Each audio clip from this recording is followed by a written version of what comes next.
positive vibrations and wishing you a happy holidays for whatever holiday you celebrate. So I'm sitting here, mind my own BI Bubble Eye business, and folding some laundry and listening to some music and researching as I would want to do. I'm an avid researcher. And I just came across something and actually, researching vitamin D and health and its implications with this whole thing with our immune system and this whole situation that's going on. And I came across something that I was aware of before, but kind of forgot about. But it is the holidays, right? And there's certain foods that we're eating. Even if you're a raw vegan or whatever, everyone loves pecan pie, sweet potato pie, and so on. And I was just discussing with my client, one of the things that I was researching is gastric bypass, right? So I know several people that have had the surgery.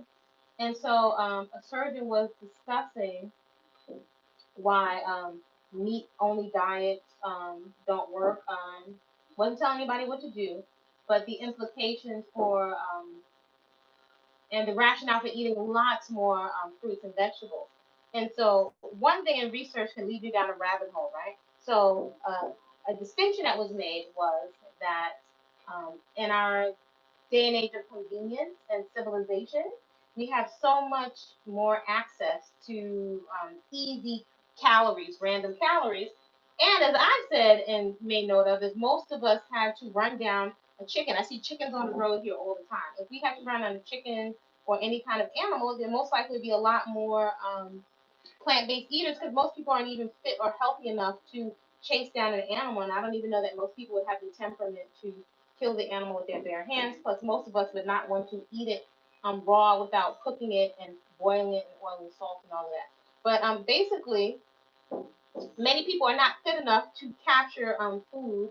And with civilization and people being stable in one place, we have to develop different ways of preserving food, introduction of fire, cooking food, and so on. But in a nutshell, we have access, easy access to so much surplus calories, right?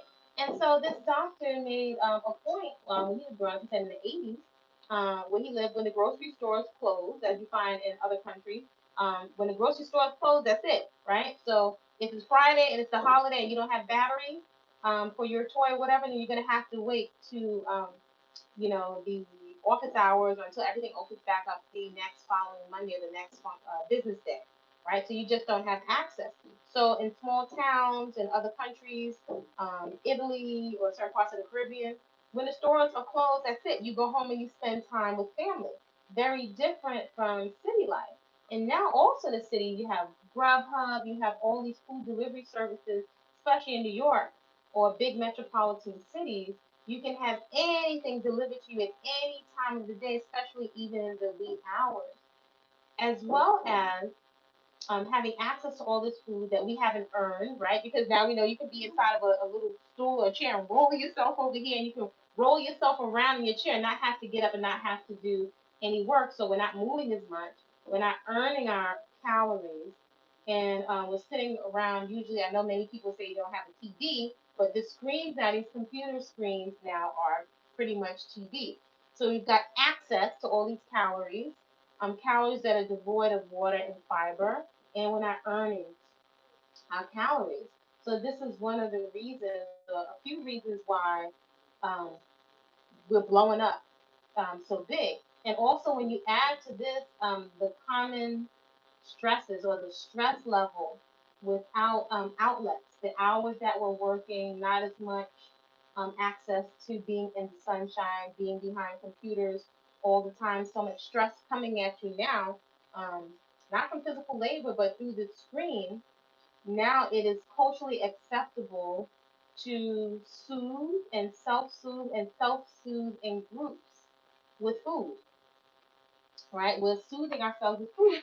And I've observed going to baby showers and weddings, they're like socially acceptable. There's a lot of gluttony that happens at these events, and it's their cultural norm. So we look forward to these things these events to socialize, but quite often they're socially acceptable gut infects, and I don't mean that in a negative way, but it just is what it is. So we laugh and we joke about eating ourselves to the point of deformity, to the point we can't fit in our pants, we're falling out from the itis. You know, it's a joke, it's funny, but if we could only have if we had a television camera that can or something that can open up our insides, right, and see our organs and see just how small the stomach is, right? Just the actual size of the stomach. If we could actually see the shapes of our colons, perhaps that might stop us in our tracks. If we could perhaps see the effects of the verges and stuff that it's having on our arteries, the plaque deposits. I've actually recommended to several of my clients in the past to go onto YouTube for many years and to look up surgeries with atherosclerosis. I have a list. But atherosclerosis is being removed from the arteries to give us some kind of insight and to bring us into presence to the impact that a lot of our recreational eating is having on our body. And we think we're doing this numerous times a day, every day, year after year after year. So even when people think that, oh, I go to the bathroom on a regular basis, I invite you I invite you take a look at what an average a healthy colon looks like. Right, you can Google this. You can see it online. Google a healthy colon, what it looks like, and usually most likely next to it you'll see pictures of misshapen colon, colons that have been overstuffed, full of polyps that are distended. Right, our stomach is only but so big, so where's all that other extra food going? So just some food for thought, something to consider. I like to tell grown folks what to do. So, in the um, in the spirit of the holidays, and thinking this is a time where we like different pies and treats, and we're thinking of having access to all these extra excess calories. Something came up. The BeaVer. I know I seem to remember like there's a flavoring, right? Even if you're attempting to eat healthier, right, and go get some healthy grub and snacks to share from the health food store. But quite often, if you read the package, right, you're doing due diligence and you see natural flavoring. But I seem to remember something with the beaver, and I was like, is it the beaver's butt or is it his glands or his cheeks or something? I knew it was something that was off with the beaver. And watching and some of this research this doctor was doing, it made me go back and say, what was it in the beaver? Where this natural flavor was coming from. Now, I call these food crimes because there's a lot of fork tongue language that's going on, and sometimes people may feel like they don't have the time or just too much trouble to go into research where these ingredients, even with vitamins, where the stuff is coming from, because the vitamin D is really a hormone and it's synthesized through the skin, the sun. Do we have a question? How do you put these vitamins and these supplements into the pill? Is it naturally sourced or is it synthetically sourced? Sometimes, we just feel like we're too busy to do due diligence to check the source where our stuff is coming from, especially when you consider it's being done for profit. But anyway, I go back to say, what was it about these beavers? And I look it up. I knew it was something kind of funky, right? And it was from the gland. Again, here's the fork tongue language. Again, I'm not telling any grown ups what to do. This is just information only, right? You can make your own decision. So, natural flavoring, but not distinguishing where the natural flavoring is coming from and what is the distinction or the standard for natural, right? There are plenty of things like, for example, protein powders that are not regulated by the FDA. But the substance that's coming from the beaver is called castoreum. So, average person, right? You think castoreum, you think castor oil. Okay, castor plant. Okay, you might be thinking plant. You don't think that's so harmful. But you go even further and you research this and double check where this castoreum is coming from. So check this out. Look it up on your own. Let me know what you think and comment. Share something positive or respectfully in the comments. How is castoreum harvested? Right, and this is April 10th, 2020. Right on Google. Castoreum, castoreum. Today, most castoreum is harvested in a sterile environment by anesthetizing beavers and expressing the castor sac near their tails. So near their tail, you're still thinking of a fluffy little animal, right? In the past, beavers were often killed for their castoreum and pelts, and they nearly were extinct from it. So I consider this fork-tongued leg, and I'm gonna tell you why. Right? They're not distinguishing the area that's near their tails, and they leave this off with they were nearly extinct. So you almost get the impression that that they're being this substance is being harvested humanely, right? Now, and it's also distracting from the fact that yes, they were harvested for their pelts and its substance, castoreum, right? But and they were nearly extinct, but you get the impression now they're not. Okay. The castoreum is castoreum used in food. The U.S. Food and Drug Administration calls the beaver's goo, this goo that's secreted from their gland, generally safe, a generally safe additive for food. For the past 80 years, food scientists have added it to products, often labeled only as natural flavoring. So this is the same history. Fennell's Handbook of Flavor Ingredients puts individual annual consumption of at only, we're not even going to go to the numbers of that. But what foods contain castoreum? This is like, and just so you know, castoreum is also, I know they say it's near the animal's tail, and I don't want to freak you out, but it's also referred to as beaver butt juice. Beaver butt juice. And guess where this is found, folks? It is often found in artificial vanilla and raspberry flavoring with floral hints. Now, I don't know about you, but I don't want to consume something coming from the animals behind. I mean, even coming up with the southern flavor profile of my family, I wasn't even feeling chitlins as a child. Chitlins, chitterlings, chitlins, because it smelled like just worse than it smelled like sewage. And when I asked the grown folks what it was, they told me to put hot sauce on and eat it. But it just didn't smell right. So when I asked my uncle, he said, "Oh, baby," he said that's the pigs. He said the pig's innards, the pig's intestines. And I was thinking, like, isn't that where the doo comes out? Let me try. He said, "Well, yeah, baby." Done. Done. There's no way you're going to get me. From a child, I figured that out. I don't want to eat where the doo-doo, the extract is coming out of. So harvesting, oh, they even go into how this is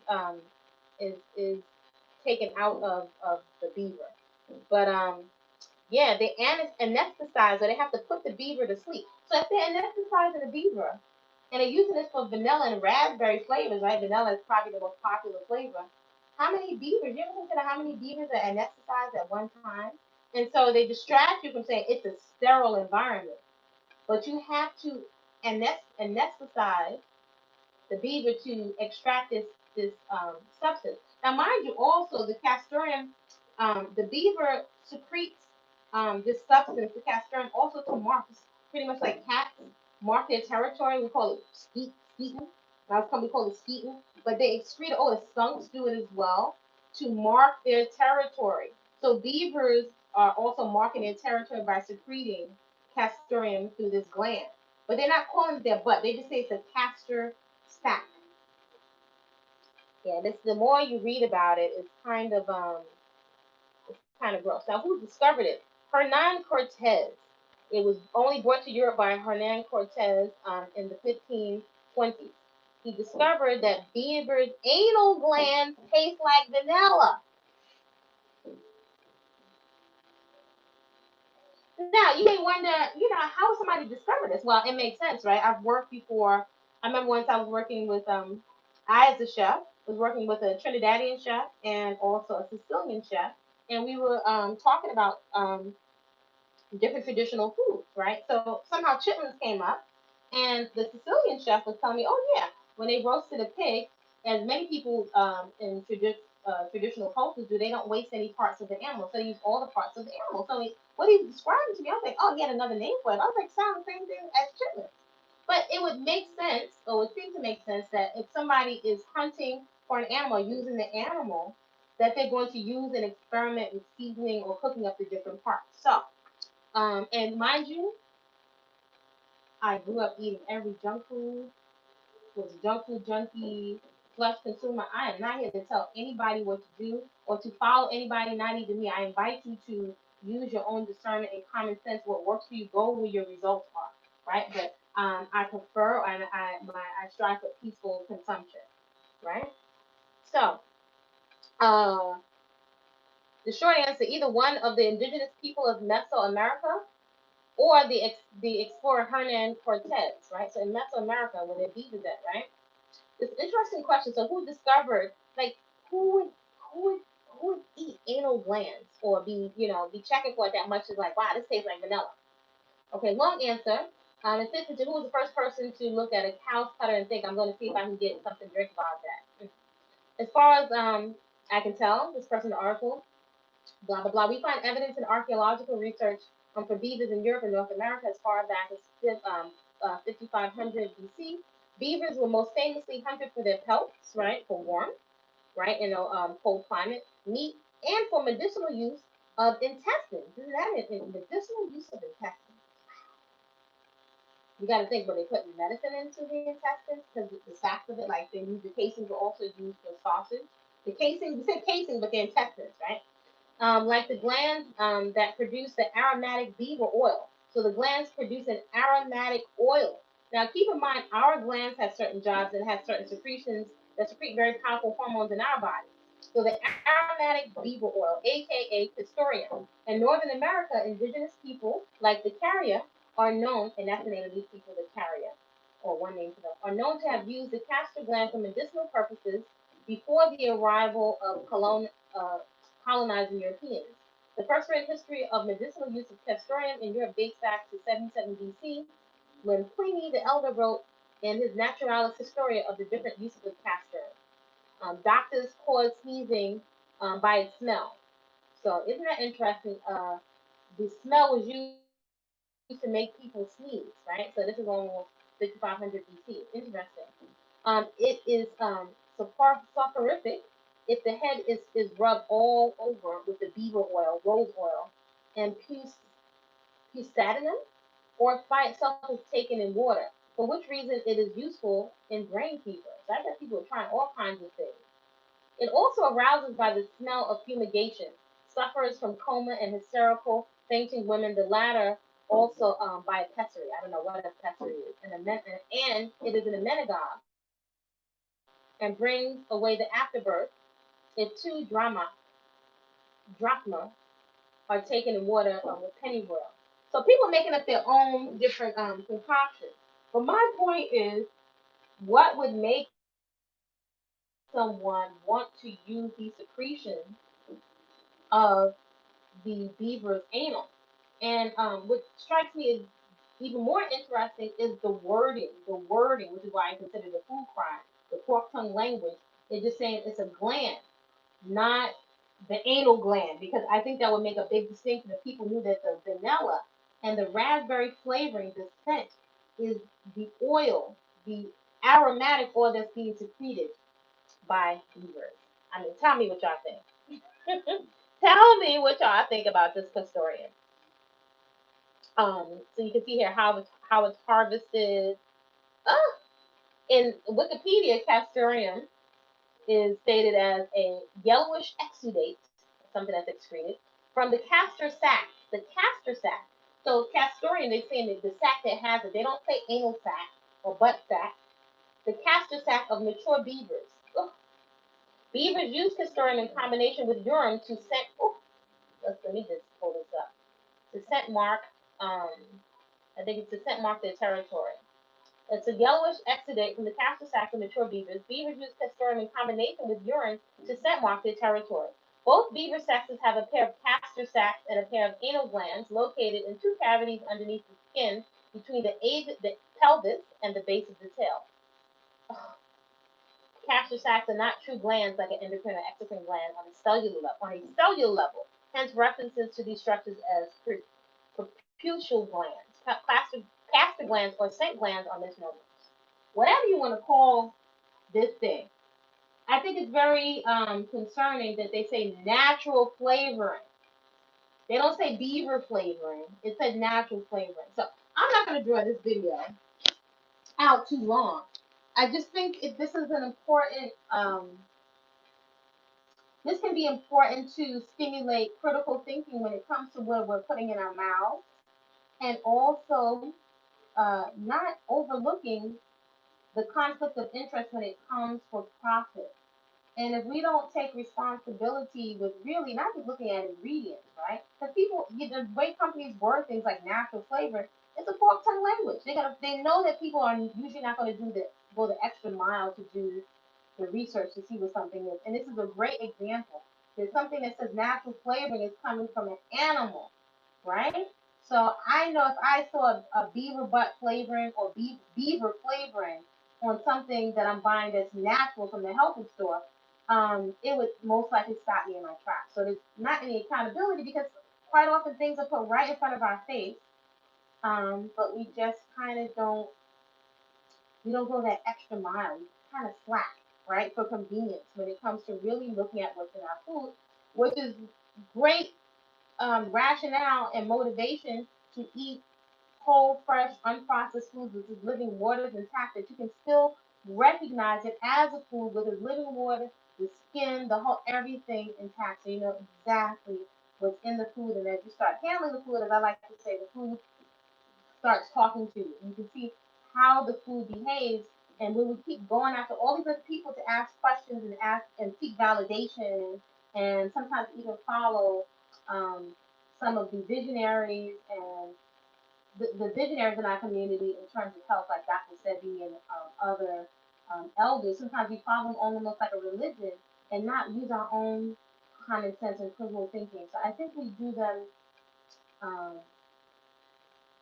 we I think we take it, we take the baton and we pass it, we take it to the next level when we use our critical thinking. I don't think it's a dishonor to question things that have been given to us, and not follow anything or anyone blindly.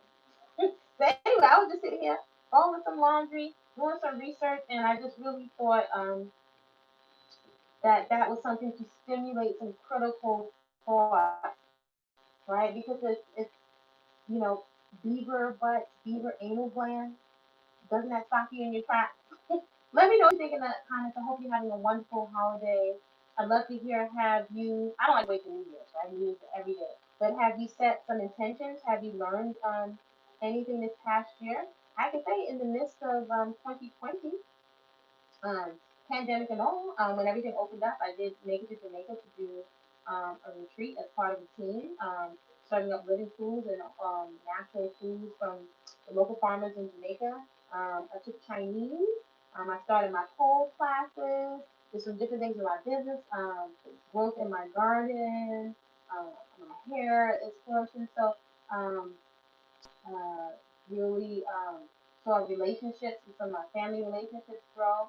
So 2020 was not all bad. Very, very challenging, but definitely some things came up and have been revealed so that you have the opportunity to apply some corrective action, right? Because you can't correct something that you don't see as an issue or problems that you don't even acknowledge. So there's definitely some opportunities here for growth and um, to get uncomfortable, right? Because there's growth that comes in discomfort. So with all of that, just intending for you and hoping that you create a great day on purpose because you said so. If you like, if you find any value here, you're welcome to subscribe to the channel and share it with someone who could perhaps use some inspiration when it comes to fine acrotexture hair, which I'm rocking here.